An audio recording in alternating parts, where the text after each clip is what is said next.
Hi guys, this is Zach from Watches on You, and today I'm going to be doing a comparison between a $500 dive watch and a $5,000 dive watch.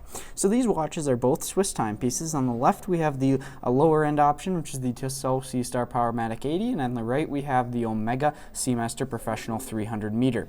So the Tissot overall, it's got a 43mm case. The finishing I think is very good for this price point. You can see it's got both brushing and polishing. There's polishing on tops of the lugs and the side of the bezel, and then there's some brushing on the side of the case with a little bit of polish in those rectangles.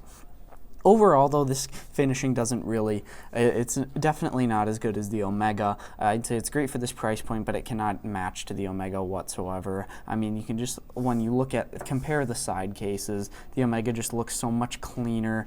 You can see the edges are so much cleaner as well. This you can see there's almost some kind of curve in the brushing, when the Omega is just very crisp and clean and done with a very high amount of quality. The bezel on this timepiece, it does have a ceramic bezel insert, which is hard to come by at this price point, and that's one thing I very much respect Tissot for doing. The one thing though I will say is they kind of ghosted the numerals by they didn't really make them white or really contrast whatsoever to the bezel itself, so they can be very hard to see sometimes. I think that was kind of a poor choice on their part, as visibility is a huge thing when diving, and it's something you really want on your dive watch so you can easily see how long you've been underwater, when this isn't really the most visible timepiece. So I wish they would have made those just white like you can see on the Omega. But that's one downside about this bezel. It is a 120 click bezel though. It locks down very well. There is some wiggle though, but overall the action's very good. And you'll see when we get to the Omega how they compare. So moving on to the dial, you can see the dial, it has a date wheel at 6 o'clock, so you do have a date wheel. This one has kind of a blue sunray dial radiating out to black. And I really kind of like this look. It kind of looks like the deep ocean, which I think is what they would have been going for, as this is a dive watch. So you also do get a display case back. I know it does have a 300-meter water resistance. I'm not sure if I mentioned that before. That actually is the same as the Omega. You do, though, have a clear case back so you can see the movement. And the movement, there is really no finishing on this. There's very, very little. You wouldn't really expect it. This watch actually, though, does come in at $695. So it is over $500 quite a bit, but you can find these on sale typically for around the $500 mark. But again, yeah, the movement finishing, there's really very, very little movement finishing, which is something you definitely will not see on the Omega.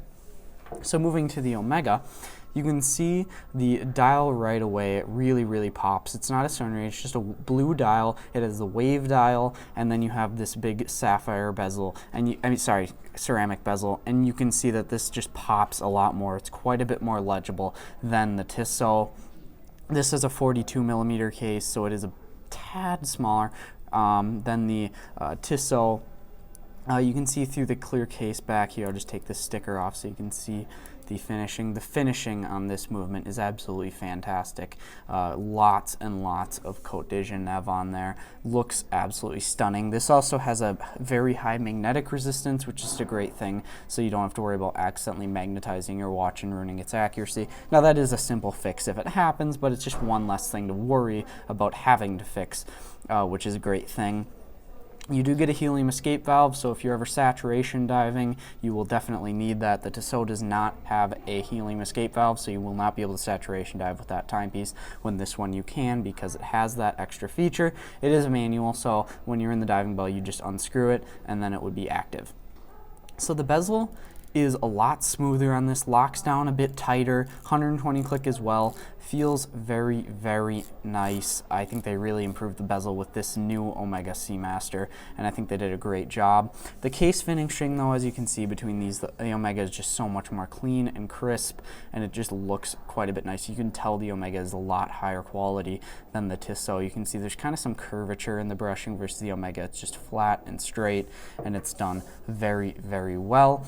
They both come on rubber straps. Now the Omega comes in at a price of $4,750. If you get the Omega with a bracelet, a steel bracelet, you will get it for $4,850, and I would really recommend getting the bracelet. It's a very, very nice bracelet, so I definitely recommend getting that over this rubber band option because it is only $100 more. It's definitely worth it.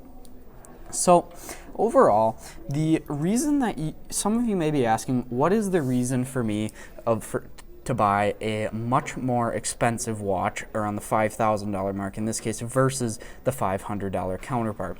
The $5,000 watch is really, it's going to be last much longer. You really won't ever get bored with an expensive watch. It's weird. These may look kind of similar, and a lot of cheaper versus expensive watches may look similar, but the expensive watches, I don't know, I've just found you end up enjoying them for a lot longer than you will the cheaper ones. The quality you can just feel in the Omega is so much higher, and that's one thing. Really go out and see these watches in person if you're considering them, or if you're considering just sticking with some cheaper watches versus maybe getting one very expensive watch. Go and try out the differences between the watches, and I think you'll find that you might actually understand why there are watches that are worth $5,000 versus their cheaper counterparts. It's just they feel so much nicer. I believe most of them will look better. I much prefer actually the looks of this Omega than I do the Tissot based on my personal preference. The quality, again, so much higher. Movement is a lot higher quality as well.